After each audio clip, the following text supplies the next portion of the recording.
안녕하세요. 교육진담 이슈 무엇이든 물어보세요 시간입니다. 반갑습니다. 네, 전 진행을 맡고 있는 윤호입니다. 예, 십시킬러 레오입니다. 국어과 고등부 강사 이메림입니다. 와. 자, 이제 2024년 수시지원 전략 한번 네. 이야기 드릴 때 됐죠? 6편 끝났으니까. 네, 6편 끝났으니까 수시지원 전략에 대해서 드립니다. 일단 전체적인 그 총평, 뭐 인원이라든가 뭐 구조라든가 네. 그래서 뭐 교과 전형이라든가 종합 전형, 논술 전형으로 각각 몇 명을 뽑는지. 그다음에 사실은 수도권과 비수도권 정리하는 것도 중요해요. 네. 왜냐하면은 수도권과 비수도권에 있어서 학종과 교과가 좀 상당히 많이 차이가 비율이 차이가 네, 나니까. 많이 나요. 네, 그래서 이런 것들을 한번 혜림 선생님 먼저 짚어주시죠. 네. 우선 2024학년도 올해 입시를 준비하는 학생들 가운데서 저도 이게 수도권과 비수도권 조금 나눠서 설명을 드리기 전에 전체적으로 봤을 때는 일단 이번에 34만 4,290개의 순명을 뽑게 됩니다. 작년이랑 대비했을 때 23학년도랑 대비했을 때 5,000명 정도가 줄어든 상황이고요. 그리고 수시에서는 79%, 27만 2,032명, 정시에서 21%, 7만 2,264명을 모집하게 됩니다. 근데 이건 이제 전국 단위에서, 네, 전국 단위에서 정시 비율이 21%인 거고요. 아마 대부분의 수험생분들이 관심 있어 할 수도권 같은 경우에는 정시 비율이 물론 훨씬 높습니다. 네. 수도권에서는 수능 비율이 33.7%입니다. 정시 비율이 33.7%라고 생각을 해주시면 되겠고요. 그리고 이제 비수도권에서 정시 비율이 10.3%다 보니까 이렇게 좀 전체적으로 합쳤을 때 정시 모집이 21% 정도로 나타나고 있다로 보시면 되겠습니다. 그래서 이번에 수도권에서 오늘 저희가 말씀드릴 게 수시 모집과 관련된 것들이잖아요. 네. 수시 모집에서 학생부 교과와 학생부 종합 논술에서 어느 정도를 뽑을 것이냐, 그 숫자가 직관적으로 좀 와닿으셔야 내가 저 몇만 명 중에 들어갈 수 있을까라는 생각을 하실 수 있을 것 같아요. 우선 수도권에서 학생부 교과 전형을 뽑는 전형은 27,181명이고요. 그리고 학종에서 학생부 종합 전형에서가 38,395명을 뽑게 됩니다. 그리고 이번에 좀 전년 대비 증감 부분에서 봤을 때 교과 전형, 학생부 종합 전형 전체적으로 조금씩 그 차이가 있기는 합니다. 이 증감의 차이가 있는데요. 그중에서 논술 전형에서 약간의 소폭 그 증가가 있었어요. 없는 학교가 네네네. 없는 학교가 생겼다 보니까 이번에 전년 대비했을 때 논술에서 전국적으로 11,214명을 뽑게 됩니다. 그 가운데서 이 수도권 논술 비율이 굉장히 유의미해요. 11,214명 중에서 수도권 논술이 9,473명입니다. 이런 부분들을 좀 생각을 해주시면서 이 수도권과 비수도권 그리고 내가 어떤 전형으로 접근을 해야 될지를 잘 좀 생각을 해주시면 좋을 것 같습니다. 비수도권은 뭐 교과죠. 그렇죠. 일단 먼저 학생들을 뽑고 지방거점 국립대 같은 경우에는 거기에 맞춰서 또 입시 전략이 나온단 말이죠. 수도권이 비수도권에서 사실은 이 수도권도 다시 한번 또 따져볼 필요가 있어요. 인서울 주요 대학 이렇게 하면 아마 비율도 달라집니다. 또 맞습니다. 달라지네. 맞습니다. 네, 그래서 입시가 점점 다층화되어 가고 있다. 이렇게 볼 수 있어요. 6월 평가원 모의고 다 끝나고 지금 뭐 이제 뭐 내신을 준비하는 학생도 있지만 왜? 아니, 제가 웃는 이유가 왜요? 또 내가 9월에 학회지에 쓰는 논문이 지방거점 국립대와 그 인서울 사립대의 하위 그 대학들의 취업률 분석이라든가 외국인 유학생들이 많은 대학의 취업률에 대한 분석에 대한 논문을 써서 데이터를 보니까 외국인 유학생이 많은 대학은 취업률이 떨어져요. 지방에 있는 한 대학 중에서 외국인 유학생이 많거든요. 네, 그렇죠. 걔들이 취업률이 떨어진다는 거는 고등교육기관으로서 한국에 와서 고등교육기관의 한국에 대한 내용을 배우고 한국에서 취업하는 게 아니라는 거예요. 그렇죠. 돌아간다는 거예요. 그 사이에 공부는 안 하고 알바를 하는 거지, 애들이. 그러니까 대학이 지금 그런 기능이 좀 더 확실해진다라고 이야기했을 때 그 아이들과 같이 공부하는 한국 학생들이 피해를 본단 말이죠. 그런 지경까지 이르렀기 때문에 사실상 일부 대학의 경우에 있어서는 뭐 교과냐 학종이냐가 큰 의미를 의미 없어요. 갖지는 못할 맞아요. 거예요. 그러니까 오히려 비수도권 대학에서 학생부 종합전형인 41,125명이 어느 대학의 어느 주요 학과에 포진되어 있느냐 이런 것을 오히려 중심적으로 보시는 것이 의미가 있지 않을까 싶어요. 그래서 인기학과라든가 지방거점 국립대라든가 이런 쪽을 중심으로 해서 학종이 있지 않을까. 그러니까 지방에 산재된 의대, 약대, 수의대, 맞아요. 한의대 맞아요. 이런 쪽으로 좀 포진되어 있는 경우가 많다. 이렇게 좀 보시면 될 것 같습니다. 다음 주 주제입니다. 의학할게요. 그렇죠. 네. 오늘은 일반학과 수시에 대한 부분인데 네. 문의도 많이 들어있고 지금 뭐 수시 그 컨설팅 예약도 굉장히 지금 다 되어 있는 상태고 마감되어 있어서 뭐 시간이 꽉 차 있는 부분인데 제가 요즘에는 보통 이제 비수도권도 굉장히 제가 좀 많이 학부모님들하고 접촉을 하고 있고 상담을 하고 있는데 확실히 딱 그 비수도권 쪽에서 원하는 그 학부모들의 그 입시에 대한 어떤 그런 바람이나 이런 부분은 딱 갈려 있어요. 그러니까 그렇게 무리해서 막 하려고 하지는 않아요. 좀 그렇죠. 달라지는 거예요. 아무래도 그 입시 컨설팅이 좀 필요한 이유가 있어요. 제가 이제 사실은 이제 학부모님들과 만나면서 이제 육모 이후에 입시 컨설팅의 이제 필요성에 대해서 좀 말씀을 좀 드리면 사실 구모가 끝나야 이제 정상적으로 이제 수시 원서를 쓰면서 이제 들어가는 과정인데 육모 이후에 입시 컨설팅이 이제 필요한 이유는 학부모님들이 갖고 있는 고정적 지식과 변화된 현실에 대한 이 갭을 좀 한번 흐트러뜨리시는 시간을 좀 가지실 필요가 있다라는 겁니다. 그러니까 예를 들어서 대학 서열도 이러고 있는데 우리가 이제 흔히 대학 서열 하면은 뭐 스카이, 뭐 예를 들어 서성한 이렇게 부르잖아요. 근데 사실 선호도로 따진다라고 얘기했을 때, 뭐 스카이 아니잖아요. S 다음에 아이들은 압도적으로 Y대를 선호하지 않습니까? 두 개 붙어서 어디 갈래라고 얘기하면 거의 뭐 9.5대 0.5 비율로 Y대를 가는 것이 현재의 트렌드란 말이죠. 그러니까 선호도가 상당 부분들 학생들의 선호도가 좀 바뀌어가고 있다는 거죠. 그다음에 사실 서성한 뭐 중경외시라고 우리가 흔히 불리워지지만 이것도 구조 바뀌었거든요. 과연 서가 먼저 올지 성이 나중에 오는지에 대해서 사실은 성이 앞에 있다라고 생각하는 학생들이 압도적으로 많거든요. 네. 그다음에 과연 한이 서 밑에 있냐, 뭐 또 이렇게 주장을 할 수도 있어요. 왜냐하면 로스쿨이 있고 의대가 있고 공대가 확실하게 만들어지니까. 그러면 또 여기에 없는 이화여대는 뭐냐, 네, 이렇게 주장을 한단 말이에요. 그래서 이게 구조적으로 학부모님이 생각하셨을 당시의 그 대학의 어떤 흐름과 지금의 현재 구조 자체가 일단은 좀 맞지 않는다. 많이 변했어요. 네, 많이 변했다. 두 번째로는 계약학과가 등장했어요. 그렇죠. 네, 올해 같은 경우에는 계약학과가 등장을 하면서 서울대 정원이 늘었어요. 느는 효과가 생겼어요. 그다음에 연대나 고대 정원도 살짝 느는 효과가 생겼어요. 작년서부터. 이 AI 그 교육학과라든가 반도체 교육학과라든가. 근데 이게 취업 보장이 되면서 굉장히 좋은 조건이에요. 네, 그렇다면은 이 계약학과가 등장한다라고 하는 것은 상위권 학생들이 숨통이 엄청나게 터지는 과정이에요. 그래서 전략적으로 봤을 때 의학 계열이 느는 것과 비슷한 형태의 가치를 갖고 있다라고 우리가 생각을 하면 되거든요. 그래서 이렇게 됐기 때문에 옛날에는 못 갔던 학생들이 작년 입시에서는 이 성적대로 뭐 저 안 될 것 같은데요라고 했던 학생들이 300명, 400명 정도의 입학 정원이 스카이에서 계약학과로 늘어나게 될 경우에는 가능성이 있기도 하거든요. 이런 것들이 탄력적으로 변화할 수밖에 없는 상황이기 때문에 컨설팅이 좀 필수적이다라고 말씀을 좀 한번 드려보고 싶고요. 또 하나는 지방거점 국립대와 그 다음에 그 서울 소재 대학에 있어서의 선호도 차이가 극명하게 드러나기 시작한다는 거예요.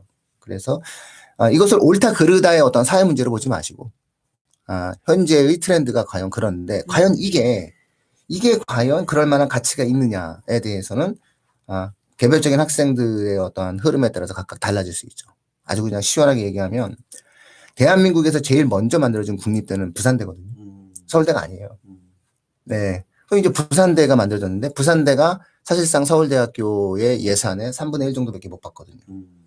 근데 예전에 대학의 서열과 구조를 놓고 본다라고 했을 때는 부산 지역의 학생들 같은 경우에는 그래 뭐 서울대연구대 못 갈 바에는 부대 가라. 끝이거든요. 특히나 사범대 같은 경우 임용고시를 보기 이전만 하더라도 연교과, 국교과, 수교과 같은 경우에는 고등학교 선생님으로 부산 지역의 고등학교 선생님으로 바로 배정되기 때문에 그 학과의 커트라인 같은 경우 상상을 초월하거든요. 근데 이런 잔상이 남아 계신 분들은 자녀들에게 부대가 네 무슨 동국대야 이렇게 이야기를 하지만 현실의 학생들의 최근의 트렌드는 내가 왜 부대를 가? 서울 장충동 가서 태극당에서 빵도 먹고 모나코도 먹고 해야 돼. 낙하도 먹고 해야 돼. 나 갈 거야. 라는 트렌드가 있다는 거죠. 근데 이 부분들에 대해서 무조건 그래봤자 무슨 소용이 있냐라고 얘기하지 마시고 학생들의 성향, 학생들의 학과에 대한 어떠한 니즈를 면밀하게 판단해 볼 필요가 있다라는 거예요. 왜냐하면 대한민국에서 제일 먼저 만들어진 도시고 제가 가장 사랑하는 도시고 제가 굉장히 좋아하는 도시 부산이지만 청년 인구가 가장 급격히 감소하는 지역이기도 하거든요. 그랬을 때 과연 미래적 가치에 대한 측면을 놓고 보았을 때 이 아이가 하고자 하는 방향이 무엇이냐에 따라서 각각 달라질 수 있다. 이런 부분들을 종합해 봤을 때는 한 번쯤은 전문가의 손을 한번 타보시는 것도 효과적이다. 이런 말씀 드리고 싶습니다. 뭐 제가 또 되나요? 아니요. 아니요. 하지 마요. 하지 마. 아니 저는 사실 컨설팅 요거만 잠깐 오늘 지금 이거 해야 될 내용도 많은데 저는 네. 이제 컨설팅 나왔으니까 저는 딱 한마디 하면은 이제 컨설팅은 사실 학교 선생님한테 받는 게 제일 좋아요. 컨설팅은 학교 선생님한테 받으면 가장 안정적인 거죠. 예, 가장 안정적으로 저는 그래도 합격을 할 수가 있어요. 네, 근데 이런 하나만한 얘기 할 것 같습니다. 아니, 그런데 이제, 아니, 제가 다들 말씀드린 거, 다들 안정적이라는 거죠. 안정적이라는 거. 근데 이제 부모님들, 학생들의 눈높이는 또 그렇지가 않은데. 근데 또 하나, 두 번째는 뭐냐면, 실패하는 원인. 컨설팅을 받았는데 실패하는, 매년 나오는 사례 중에 하나인데, 예를 들어서, 컨설팅을 한 곳에서만 받아. 예를 들어서. 한 곳에서만 받아요. 근데, 부모님들의 욕심이나 학생들의 욕심이 또 그렇지가 않잖아요. 뭐 예를 들어서 우리가 점집을 가더라도 점집에 한 거를 점집 다녀요. 아니 그거만 아니다 매니아들은 여러 개 다니더라고요. 진짜요? 예, 매니아들은 미치겠다. 점집 다니는데 여러 개 다니는데 컨설팅도 실패하는 원인 중에 하나가 꼭 그 한 개가 아니라 두 개, 세 개 정도 이렇게 학부모님들 좀 되시는 분들은 받더라고요. 그래서 이게 교집합이 생기잖아요. 학교들 6개 중에. 그러면은 거기에 합격 컨설팅 한 분당 6개를 배정해 줄 때는 사실상 상향이 한 3개 정도가 배치돼 있고 소신인도 배치돼 있거든요. 그런데 이게 여기서 A에서 컨설팅 받은 거 B에서 컨설팅 받은데 부모님들 입장에서는 그걸 갖다 싹 합쳐서 이렇게 나름 통계를 이렇게 보는데 그 통계의 눈은 다 상향으로 잡히게 됩니다. 그렇죠. 그러다 보니까 6개가 다 상향이 되는 그런 상황이에요. 그래서 컨설팅 비용과도 요것도 좀 연관이 되어 있는데 무료로 해줄 수도 있어요. 컨설팅은 정말 무료로 하고 싶어요. 저는 진짜 컨설팅을 무료로 해주고 싶은 마음이 굴뚝 하고 졌는데 그런데 컨설팅을 무료로 해주면 이건 덤이야. 그리고 딴 데 가서 또 봐. 컨설팅. 아니, 컨설팅 무료는 저도 많이 시도해봤는데 그 의미가 없어요. 그리고 이게 저는 옳다 그르다가 없어요. 극장에서 누군가가 앞에서 서서 영화를 보면 뒤에 사람도 서서 봐야 되잖아요. 내가 앉아서 본다고 해가지고 나만 앉는다고 해가지고 앉는 게 아니잖아요. 그래서 한국이 갖고 있는 가장 대표적인 어떠한 교육의 차이 그 중에 하나가 사실은 이제 선행학습에 대한 관대함이에요. OECD 국가라든가 다른 나라들이 선행학습에 대해서 굉장히 치팅이라는 단어를 쓰면서 그거는 해서는 안 되는 거다라는 그런 의도로 이제 접근을 하죠. 뭐 예를 들어 홍콩 같은 경우에는 학원이 선행에 대한 진도를 나갈 경우 뭐 인가를 취소하거나 뭐 이런 식의 어떠한 엄격해요. 왜냐하면 미리 공부하면 무조건 유리하거든. 그러니까 극장에서 맨 앞에 앉아 있는 사람이 일어나는 거랑 똑같은 거잖아요. 그래서 결국은 수학과학 같은 경우 특히나 선행의 효과가 너무나 명백하게 드러나는 과목들이기 때문에 그럼에도 불구하고 우리나라는 관대하다. 그럼 이건 옳으냐 그르냐. 그걸 논의하기 이전에 그냥 우리나라는 선행이라고 하는 요소에 대해서 관대하다. 여기서부터 출발해야 되거든요. 근데 마찬가지인 것 같아요. 그래서 컨설팅은 비용을 납부하시고 진행을 하시는 것이 맞는 것 같고, 비용을 납부한다라고 하는 개념이 오히려 더 신중하고, 그리고 그 컨설턴트와의 신뢰관계에 있어서 근본을 좀 갖추고 계신 게 아닌가 싶어요. 그래서 제가 몇 번이나 저는 무료입니다. 저는 무료입니다라고 얘기하고 몇 가지 어떤 원칙을 갖고 이제 얘기를 했는데 오히려 이제 말씀드렸듯이 나한테 받고 예. 딴 데도 가고 그러다 보면 오히려 헷갈려 하시고 네. 오히려 중심을 잡지 못하는 그런 경우가 있어서 안타까움이 좀 있었습니다. 자, 그러면 이제 예. 이번에 대학이 네. 입시 요강을 이제 구체적으로 발표하잖아요. 그러면 작년에 비해서 이제 도드라지게 달라진 지점도 있잖아요. 예, 그거에 대해서 한번 네. 말씀 좀 한번 해주셔야 이거는 될 것 학불에 같은데. 영향을 바로 미칩니다. 그러니까요. 예. 왜냐하면 전형 방법이 변한다는 건 작년과 올해 또 학불에 영향을 분명히 미칠 수 있다. 수능 최저 한계 등급 낮췄다고 뭐 그게 크게 변할까? 뭐 학불에 영향을 미쳐 엄청납니다. 특히 올해 2024학년도는요. 아마 제가 예측하건데 역대급인 어떠한 사례들이 터질 거예요. 그 이유는 고3 학생들은 정말 뼈저리게 느끼고 계실 거예요. 네, 지금 맞습니다. 특히 올해 같은 경우 수능 딱 요거 포인트 하나 좀 잡아드리면요. 올해 같은 경우 수능 뭐 항상 그랬지만 특히 올해 같은 경우 수능 최저가 아마 굉장히 이 문제가 영향을 많이 미칠 수 있는 그런 일들이 벌어집니다. 자, 그 가톨릭 대학교 같은 경우는 여기 가나다 수능으로 한번 쭉 정리를 해봤는데요. 그 학생부 종합전형에 있어서 잠재 능력 우수자가 작년까지 이렇게 학생부 종합전형 한 개로만 진행이 됐는데 올해부터 같은 경우는요. 잠재 능력 우수자 면접형과 잠재 능력 우수자 서류형으로 두 개로 분리가 돼요. 혜림쌤 이렇게 된다면 면접형하고 서류형으로 이렇게 학부모 입장에서 딱 나눠지잖아요. 그러면 학부모님들 입장에서는 첫 번째 딱 이렇게 나눠졌을 때 우리 아이가 말을 잘하는 것 같아. 근데 먼저 그게 떠오르지 않을까요? 네. 말을 잘하고 면접에 자신 있는, 그래서 우리 아이는 면접 전형이야.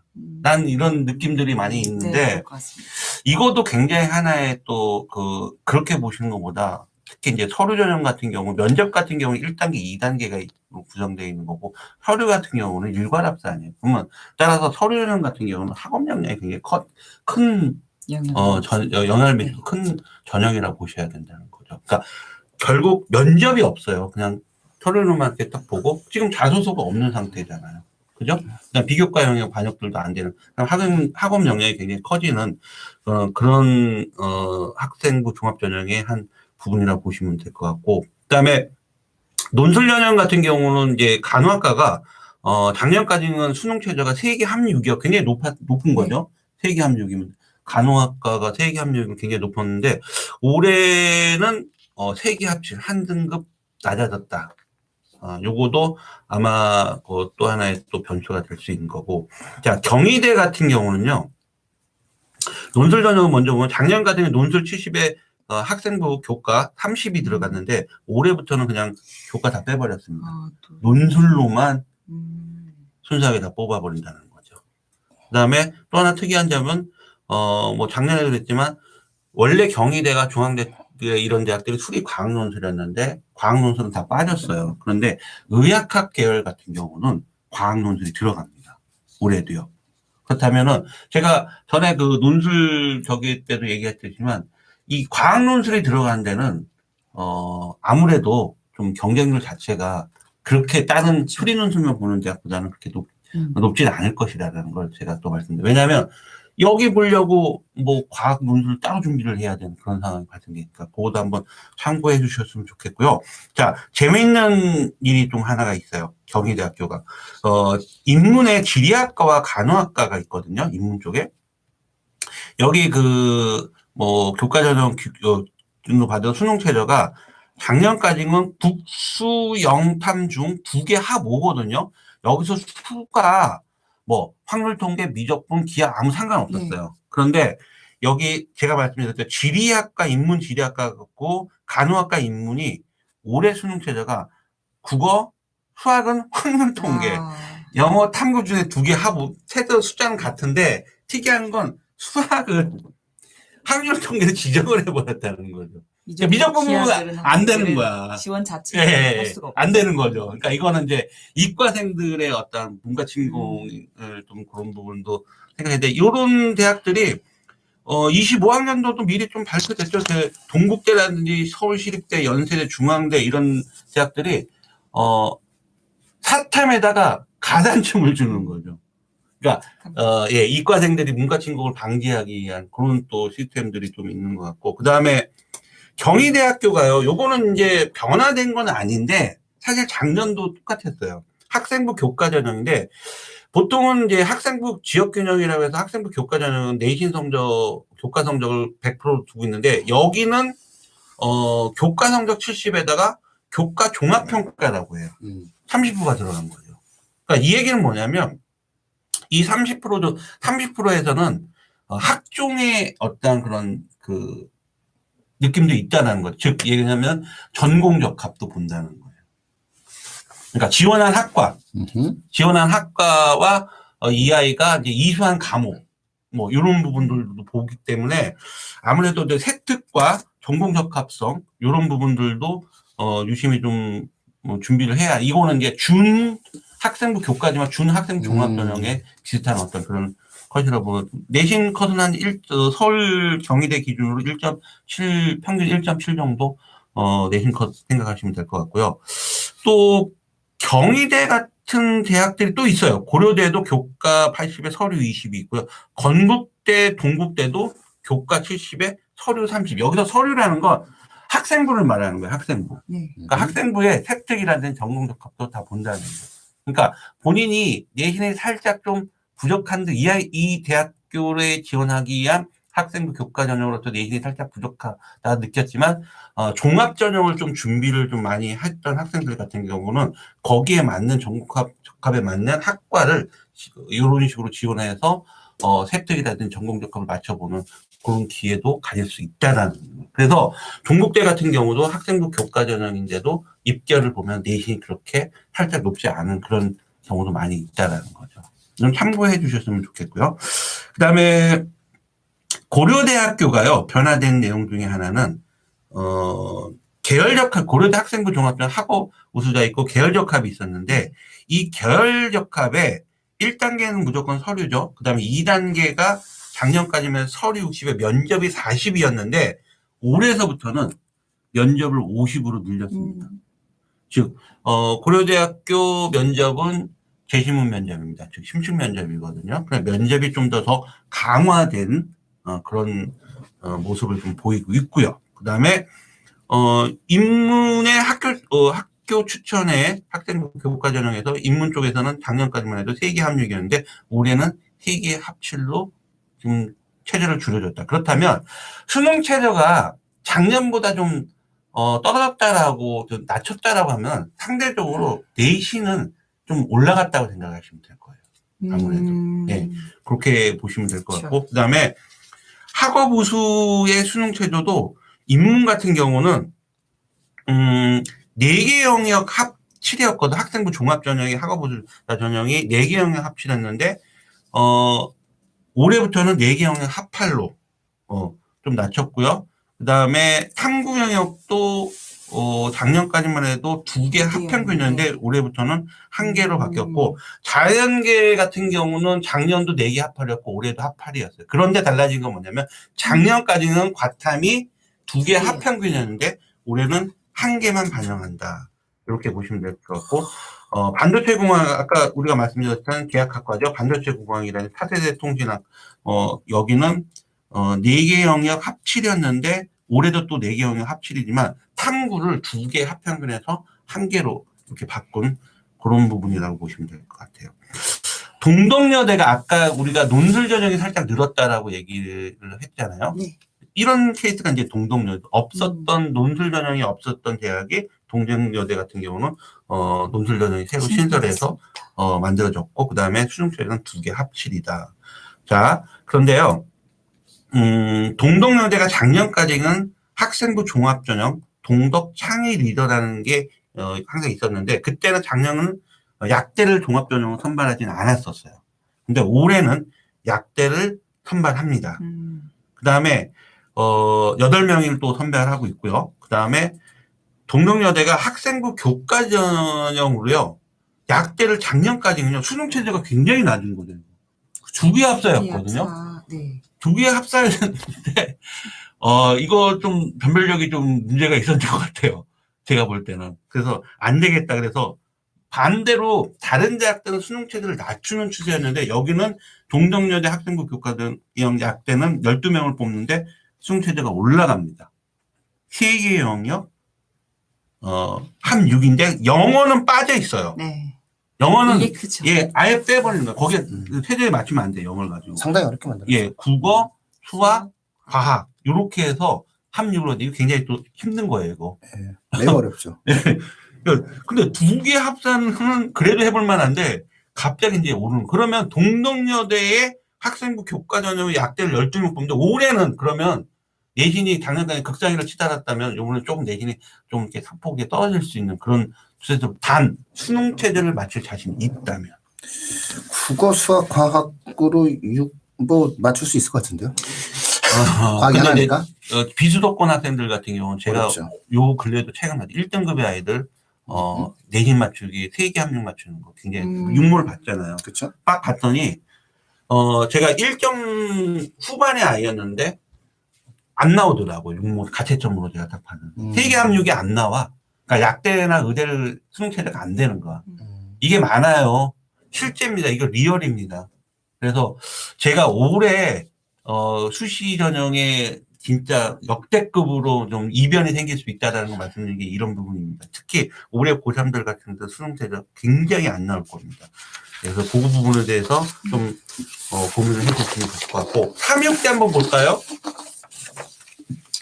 3.6대 약대가 작년에 이제 뭐 세계 합 5였거든요. 3.6대 수능 최저 약대가 세계 합 5였는데 작년에는 국어, 수학, 영어, 그러니까 수학이 확률 통계도 되고 미적분도 되고 기하도 됐다는 얘기예요. 근데 올해 세계 합은 똑같아요. 그런데 수학에서 미적분 또는 기하로 지정을 해버리는 거죠. 그래서 요게 좀 달라진 부분이고, 그 다음에 3.6대가 작년까지는 뽑지 않았던 학생부 학교장 추천 3명과 그 다음에 세우민재 종합전형 2명, 이게 올해 새로 또 신설해서 뽑는다라는 거. 그러면 좀 요렇게 또 분산이 될 수 있으니까 요 부분도 한번 생각해 보시면 좋을 것 같고, 그 다음에 서강대죠. 서강대는 작년까지 세계 영역 합 6이었어요. 세계 합 6이었는데 낮춘 거죠. 세계 영역 합 6이었는데 올해 같은 경우는 세계 영역 각각 3등급 이내만 들으면 된다는 얘기예요. 그러니까 수능 체제가 낮아졌다는 거. 내신은 그럼 더 올라갈 수 있다는 그런 얘기가 있을 것 같고. 그 다음에 논술 전형 같은 경우는 또 직윤 아까 그 학생부 교과전 세계 영역 각각 3등이고 논술은 세계 영역 합 6이었는데 세계 영역 합 7로 조금 한 등급 좀 떨어졌다. 이렇게 보시면 될 거예요. 서강대 같은 경우는 논술 전형 경쟁률이 엄청나고 보통 100대 1이 의대가 없는데도 100대 1이 넘는 대학입니다. 자, 서울대 한번 얘기하겠습니다. 서울대는 이거밖에 없습니다. 사실 이건 정시라고 얘기를 드리는데 이게 또 영향을 미치죠. 왜냐하면 수시에서는 수능이 수능 체제에 있으니까. 그 다음에 서울대도 지역균형, 직윤도 수능 체제가 존재합니다. 그래서 서울대 같은 경우 작년까지만 이과 자연계열에서는 과탐이 원투 조합이어야 되는데 올해부터 원원 조합으로 바뀌면서 자 수능 체제에 어떤 영향을 미칠 수 있다는 얘기인 거죠. 아이들이 맞추냐 못 맞추냐에 따라서 영향을 미칠 수 있고 우리가 햄쌤 서울대 직유는 전교 몇 등? 1등들이 가는 거잖아요. 그렇죠. 1등들이 가는 네. 거잖아요. 그런데 이게 23학년도 입결 한번 봐주시겠어요? 작년이거든요. 작년 직윤에 간호학과가 이거 그리고 70컷이에요. 70컷. 그러니까 80, 90, 100으로 가면 내신이 더 안 좋은 애들이 합격했다는 얘기잖아요. 지금 1.6등급이면요. 전교 1등 아니잖아요. 그죠? 전교 1등 아니에요. 근데 직윤에 쓴 거예요. 즉 앞에 말씀드린 건 전교 1등들 2등 1.6이면 전교 5등 뭐 6등도 되는 거잖아요. 그럼 이건 왜 이렇게 되냐? 1등, 2등 앞에 있는 애들 서울대 직윤을 안 썼다는 얘기인 거죠. 왜 안 시켰어요? 아니, 의대 가야 되니까. 그러니까 의대 가는 애들도 있고, 예. 의대 가려고는 의도적인 애들도 있고, 그거 쓰기 아깝거나 서울대 굳이 뭐 이런 간호학과를 왜 써? 차라리 내가 의대를 가면 되는데. 그 다음에 수능 체제를 힘들어하는 애들도 있어요. 수능 체제가 3개 합 7이거든요. 사실상 이거, 그래서 그걸 못 맞히는 전교 1등들이 2등, 3등한테 밀어주는 그런 케이스도 있다는 얘기고. 조선해양 같은 경우도 1.58이에요. 그 다음에 건설환경공학도 1.52 정도가 나오고. 그 다음에 간호학과 같은 경우는 1.6인데 추가 합격도 있어요. 추가 합격도 10명이 생겼어요. 간호학과는. 그러면 합격하고 서울대 간호학과를 합격하고 나갔다는 거는 서울대 간호학과가 최고 높은데 지방의 의대라든지 의대 다른 데 의대가 약대가 또 합격이 됐다라는. 의학계열 갈 가능성이 있죠. 예. 간호학과를 간호학과니까. 그렇게. 서울대에서 과탐 원투 조합 이야기가 나와서 말인데 저희 댓글 중에 저희 승진님께서 과학 이야기를 잠깐 네. 질문을 해주셨어요. 이거 과학 1에서 5등급이 과학 2로 갔을 때 3등급이 가능할까요? 무슨 과목이냐에 따라서 네. 달라지는 거고, 무슨 과목이냐에 따라 달라지는 거고, 사실 1에서 5등급 반대가 2는 더 어렵고 양도 그쵸. 많아요. 사실상. 근데 이제 요즘에, 원점수가 1컷이 굉장히 낮게 나오다 보니까, 그리고 제가 엊그저께 홍인환 선생님하고 같은 방송 네네. 찍었잖아요. 근데 이것도 1에서 5등급이면 학생이, 그게 간다고 해서 그게 2등급, 3등급 바뀌진 않아요. 공부를 하지 않고 노력하지 않으면.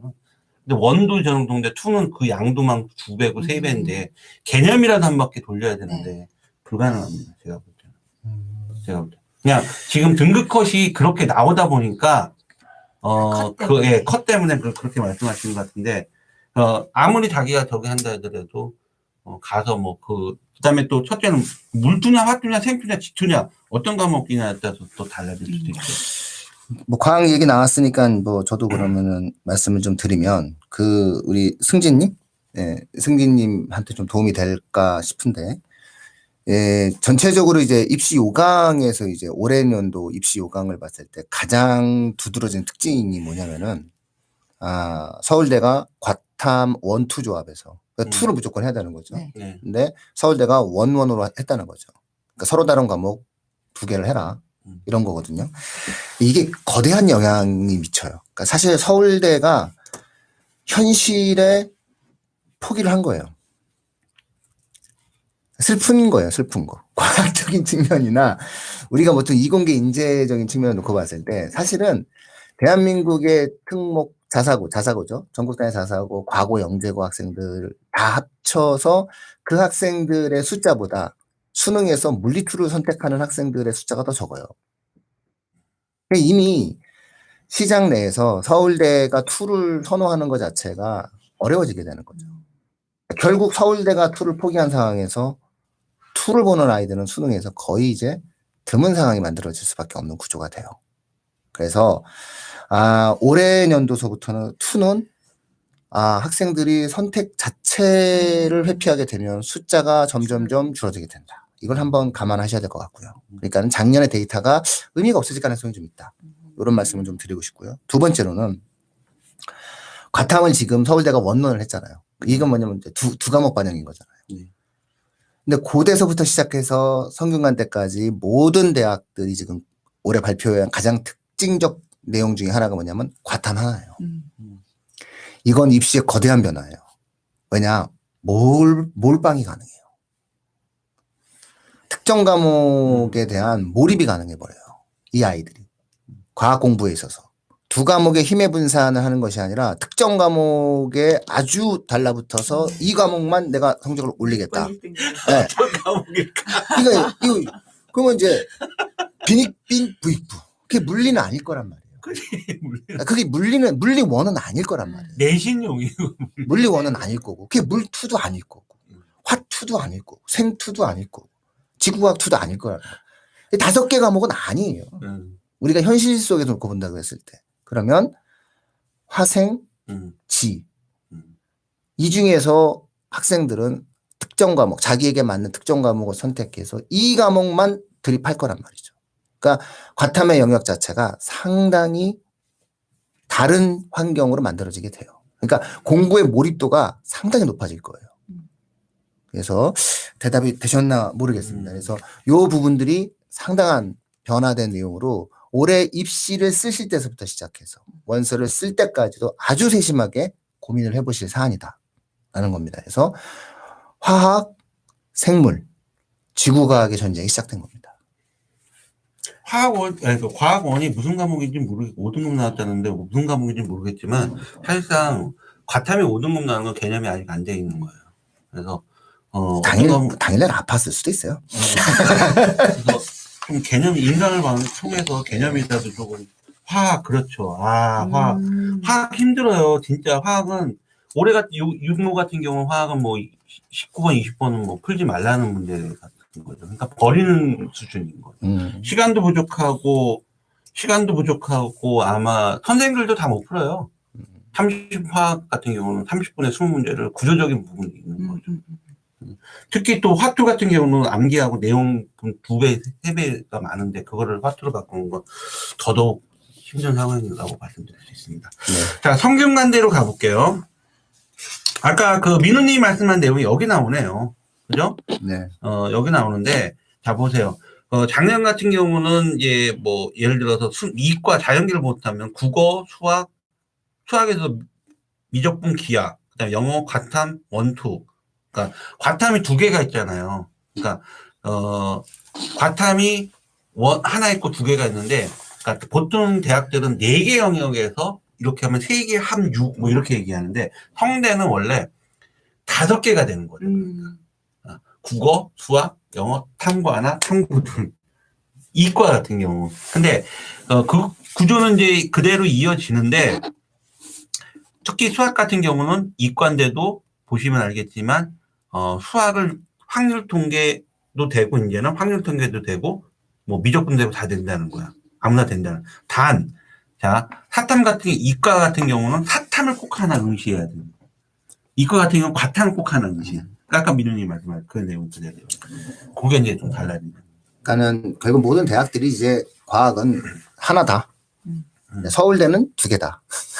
그러니까 서울대가 원투에서 원원으로 내리니까 다른 모든 대학들도 결국은 과탐의 비중을 좀 낮추는 과탐 하나 이렇게 간 거예요. 옛날에는 어떻게 해도 사탐도 과탐도 받잖아요. 8과목 다 봤죠. 8건 다 먹어요. 네. 그러다가 이제 문과가 나와도 아유 그런 식으로 따지면 학력고사 어떻게 봤어? 다 돼요. 다 돼. 애들은 다 적응하게 돼 있습니다. 진짜 대단하다. 아니 줄고 줄었는데 진짜 와. 네. 그 다음에 또 이제 그 혹시라도 제가 그 앞에서 뭐 카톨릭대나 고려대학교 면접과 서류에 대해서 좀 간단하게 말씀을 드리면 혹시 그 청취자분들 중에서 그 우리 말 잘하니까 면접 넣어야지. 그럼 제발 이러지 마세요. 전문가의 손을 좀 타서는 게 왜 이게 필요하다고 제가 말씀을 드리냐면 이런 거예요. 서류가 중심이 되는 학생들은 학생부 속에서 명확하게 완결된 구조를 갖고 있는 학생이 서류를 넣으면 돼요. 이게 말 잘하고 못하고 뭐가는 전혀 상관없어요. 그래서 어떤 내 아이의 활동과 내 아이의 전공 적합성에 관련된 내용들이 학생부만으로도 충분히 설명 가능하다. 그게 이제 학생부 속에서 그 증명되기가 쉬운 영역들이 있어요. 이제 그런 학생들은 기본적으로 서류 전형이 유리한 거고요. 면접 전형 같은 경우에는 그런 것에 대한 설명과 증명의 과정이 2차적으로 필요한 학생들이 있어요. 너 이거 왜 했어? 이런 거예요. 야, 너 이거 해가지고 뭘 얻었어? 너는 이 활동을 왜 한 거야? 라는 것들이 궁금해지는 그런 학생들은 면접 전형을 넣어야 되는 거예요. 근데 이 면접 전형을 넣어야 되는데 이 애가 말을 못한다. 그럼 말을 하게끔 하면 돼요. 네. 예, 그래서 아무런 문제가 되지 않는다고 생각해야 돼요. 이 아이가 우리 애는 수줍은데 그 엄마 앞에서만 수줍을 수 있어요. 그 제발 그걸 갖다가 우리 애는 처음 보는 사람한테 수줍은데 그게 학원에 가가지고 선생님이랑 공부하기 싫어서 그럴 수도 있어요. 그러니까 그 아이가 가질 수 있는 모든 무한한 잠재성과 가능성을 인정하시고요. 면접과 서류는 학생부 속에서 완결되게 설명이 더 이상 필요 없는 것들, 팩트 위주로 기록되어 있는 학생들, 그리고 학교도 그렇게 기록하는 학교들이 있거든요. 그런 학교들은 서류가 좋아요. 그런데 뭔가 표현 자체가 명료하거나 구체적이지 않고 어떤 설명을 좀 들어보고 싶다라고 하는 것들은 면접 전형이죠. 그러니까 결국은 제가 이렇게 말씀드려도 잘 모르시잖아요. 그래서 제가 말씀드리는 거예요. 이거 선택할 때는 컨설팅 받으시는 것이 훨씬 더 효과적이실 것이다. 말씀드리는 거고요. 고려대 면접은 좀 성격이 달라요. 음. 요거는 지식형 면접이에요. 예, 지식형 면접이기 때문에 이 부분들에 있어서는 학습적 형태에 대한 내용들을 좀 묻는다. 고대니까.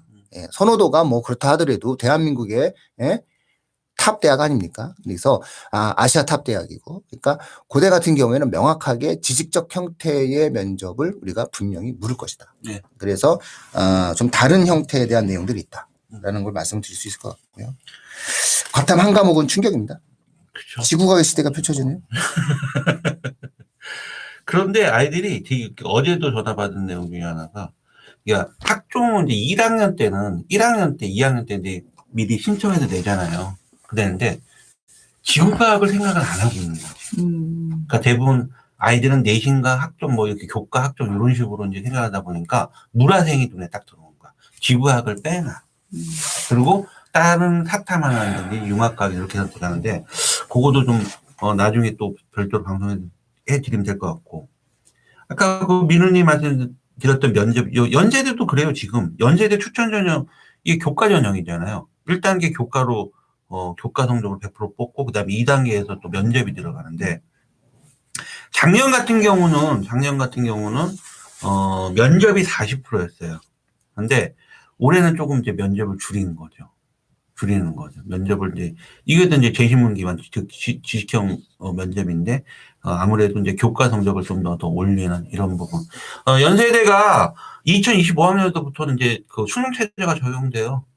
그러다 보니까 이제 이런 부분도 신백이 좀 살짝 들어간 부분도 보이는 것 같고. 그 다음에 이화여대가 논술 전형에서 작년까지는 논술 70에 교과 30이었거든요. 그런데 올해 2024학년도는 논술 100%입니다. 많이 와라 이거죠. 시험 많이 봐라. 그렇죠. 내신 상관없어. 내신 상관없어. 걱정하지 말고 와. 요런 이제 그 교과 종합이 힘든 학생들을 위한 배려 이렇게 할 수 있는데 배려를 했는데 이화여대가 올해 처음으로 작년에는 논술로 약대를 안 뽑았거든요. 올해 뽑아요. 다시 올해부터 이제 논술로 약대를 5명을 뽑는데 근데 좀 배려를 해주려면 좀 더 해주지. 이게 뭐야? 4개 영역 뭐야? 너무 높아. 최저가 어마어마하네요.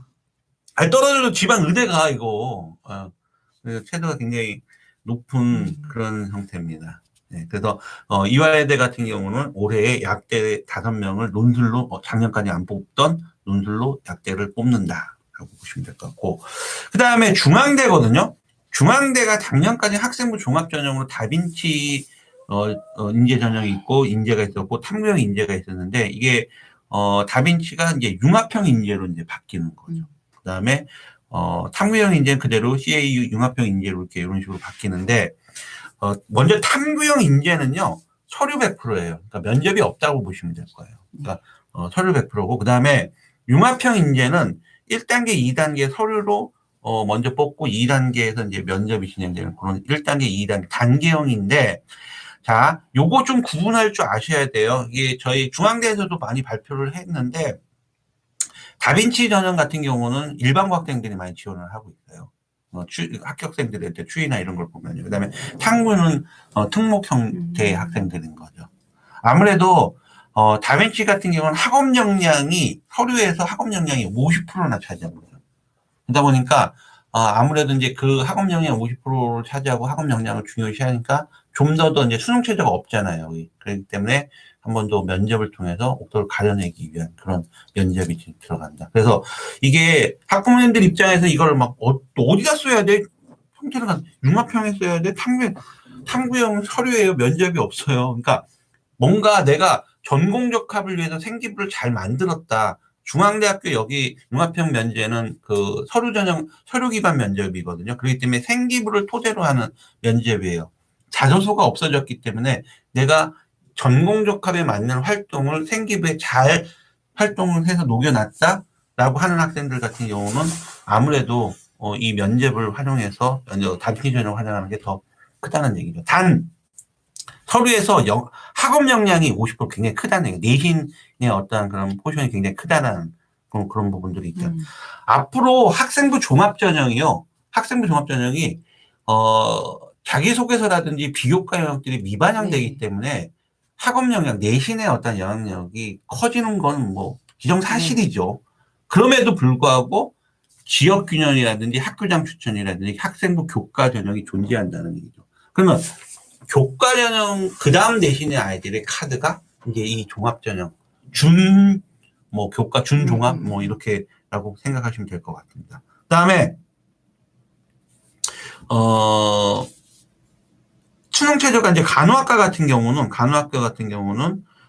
수능 최저가 세계합칠이었는데 이게 작년까지는요.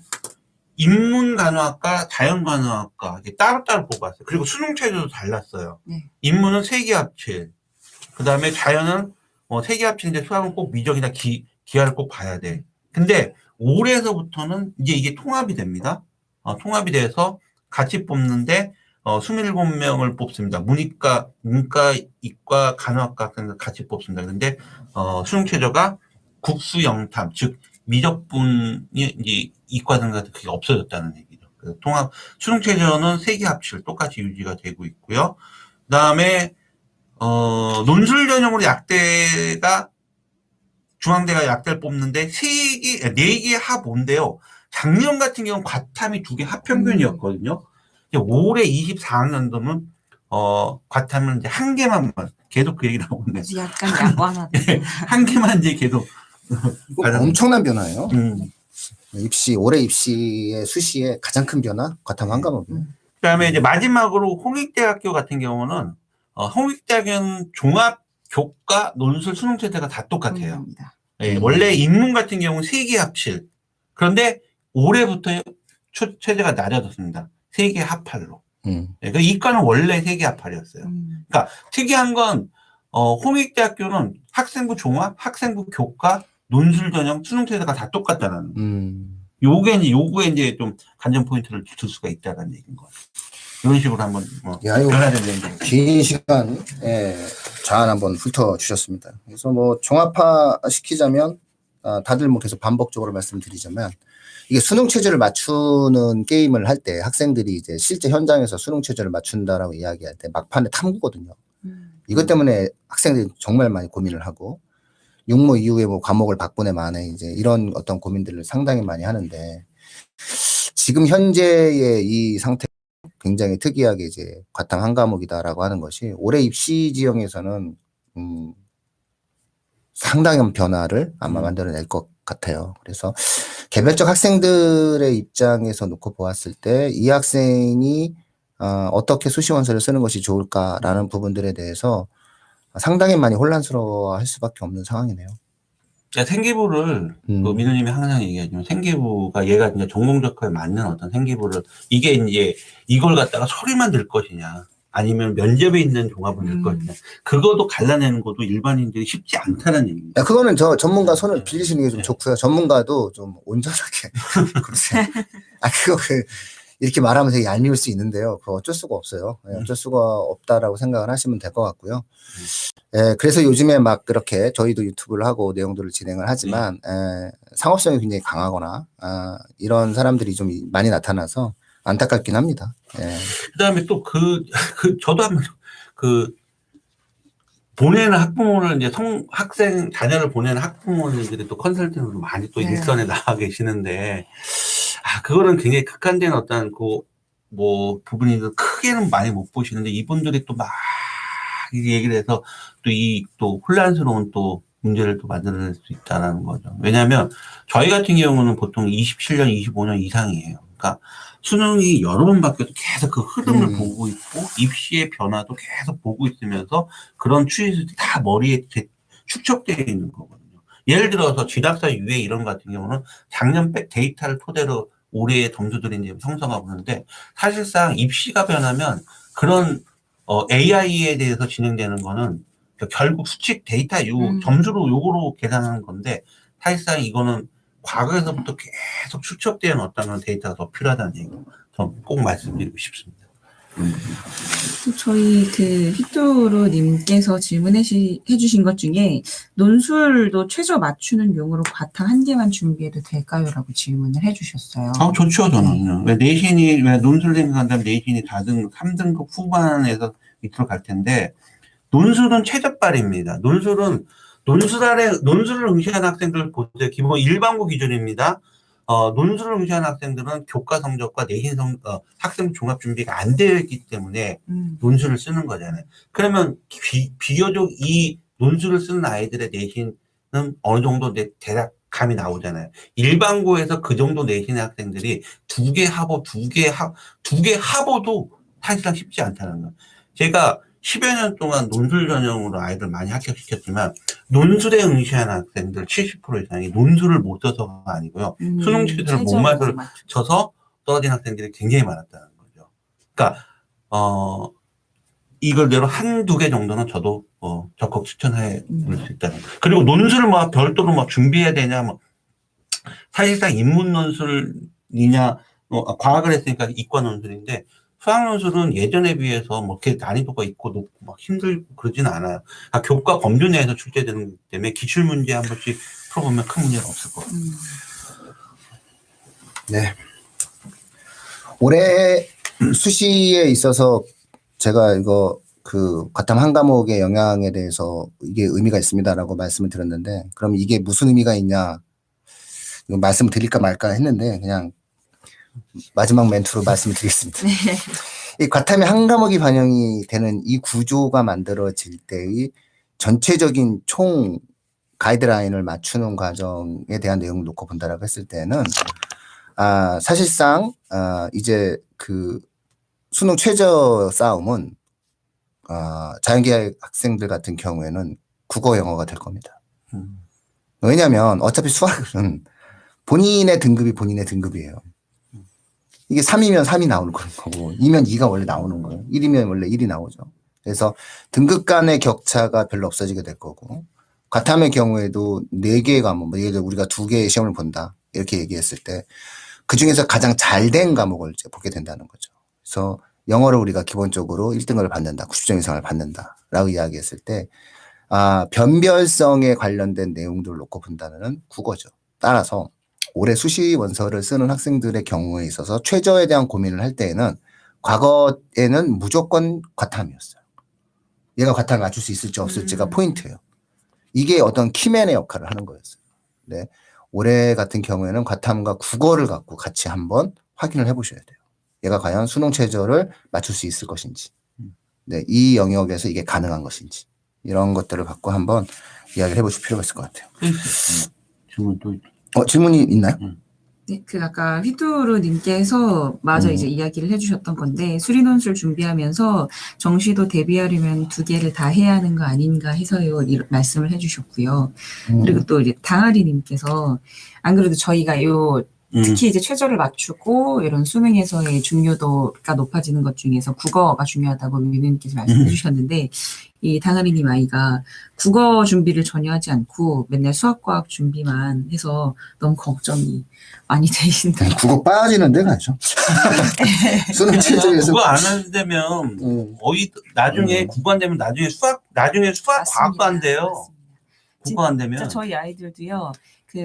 특히 내신도 마찬가지고 내신에서 그런 이야기를 많이 하더라고요. 이번에 제가 수학 점수가 안 나온 이유가 저 국어 못해서인 것 같아요라고 이야기를 정말 많이 했었거든요. 이게 점점 1학년 때랑 2학년 때랑 또 다르더라고요. 과학 선생님들 그렇잖아요. 과학학원에 오는 아이들 너 국어학원 좀 다니고 오라고. 이게 국어 시험의 최근 트렌드, 수능 국어 시험에 대한 오해가 있어요. 그거는 이제 이 방송을 들으시는 시청자분들과 현재의 어떤 수능에서 평가하고자 하는 국어라고 하는 과목이 불일치합니다. 정말 죄송한데 이 방송을 들으시는 분들 중에서는 한샘 국어, 한샘 고전, 한샘 현대문이라는 책을 혹시 아시는 분이 계실 거예요. 네, 그 세대의 시각에서 만약에 오늘날의 국어 시험을, 자녀들이 국어 시험을 보는 것이 비슷하다라고 생각하시면은 전혀 다른 시험을 보고 있다. 일단 이 생각을 가지셔야 되는 거고요. 왜 그러냐라고 한다면은 지금의 국어는 언어의 로직을 평가하는 시험이에요. 그리고 앞으로 점점점 강해질 거예요. 만약에 교육부가 2015년 교육개혁안을 통해서 2028년 정도서부터는 수능에 서술형을 도입한다고 했었어요. 만약에 이런 방식으로 평가 시스템이 바뀌어진다라고 이야기할 땐 인간의 언어를 가지고 이 사람의 사유 과정의 논리성이 얼마나 되느냐라고 하는 것을 평가하는 영역을 모국어인 국어로 한다. 이렇게 이제 이해하시는 게 맞는 거예요. 그래서 문학소년과 문학소녀들이 보는 어떠한 그런 방식의 어떠한 시험보다는 전혀 다른 형태의 시험을 보고 있다. 이 이야기인 즉슨 국어라면 다른 것이 잘 나온다라고 하는 것도 좋은 말이고 맞는 말인데 일단 국어 시험 자체를 잘 봐라. 맞습니다. 잘 봐라. 이것도 시험이다. 네. 똑같은 점수를 주는데 왜 이 과목은 공부를 안 하냐라고 접근하셔야 되는 거예요. 여기서 만약에 아이가 공부를 하지 않는다라고 하는 거는 아이가 이 과목에 대한 두려움이 있을 겁니다. 그리고 이 아이가 이 국어 과목에 대해서 안 풀리는 게 있을 겁니다. 그렇다면 빠른 시간 내에 이 부분들에 대해서 대화를 통해서 해소하시기를 추천드립니다. 그래서 개인적으로 만나가지고 포기할 수 없으니 뭐라도 좀 하자. 그랬을 때 거대하게 뭔가를 하려고 하지 마시고요. 지금 당장 몇 개월 안에 할 수 있는 것만 명확하게 목표를 정해서 진행을 하시는 것을 효과적이자 이렇게 저는 볼 수 있을 것 같아요. 그런 부분들도 있습니다. 국어를 좀 자신감을 얻는 그런 순간들이 있어요. 근데 국어에서 1등급을 좀 안정적으로 받는 학생들의 공통점과 다른 과목 수학과학은 거의 뭐 전교권인데 국어에서 자꾸 2, 3등급으로 미끄러지는 학생들의 좀 차이점을 보자면 국어를 잘하는 학생들은요. 일단 다른 과목들이 성적이 조금 떨어져도 항상 자신감이 차 있습니다. 왜냐면 어느 정도 자기가 고지에 올라 있다라는 걸 조금 선점해 있다는 걸 알고 있어요. 그리고 또 아무리 수학을 100점을 맞는다고 하더라도 국어에서 조금씩 자꾸 떨어지는 학생들은 항상 자신감이 조금 떨어져 있습니다. 왜냐하면 그 국어가 언젠가 내 발목을 잡을 거라는 걸 너무나도 잘 알고 있는 거예요.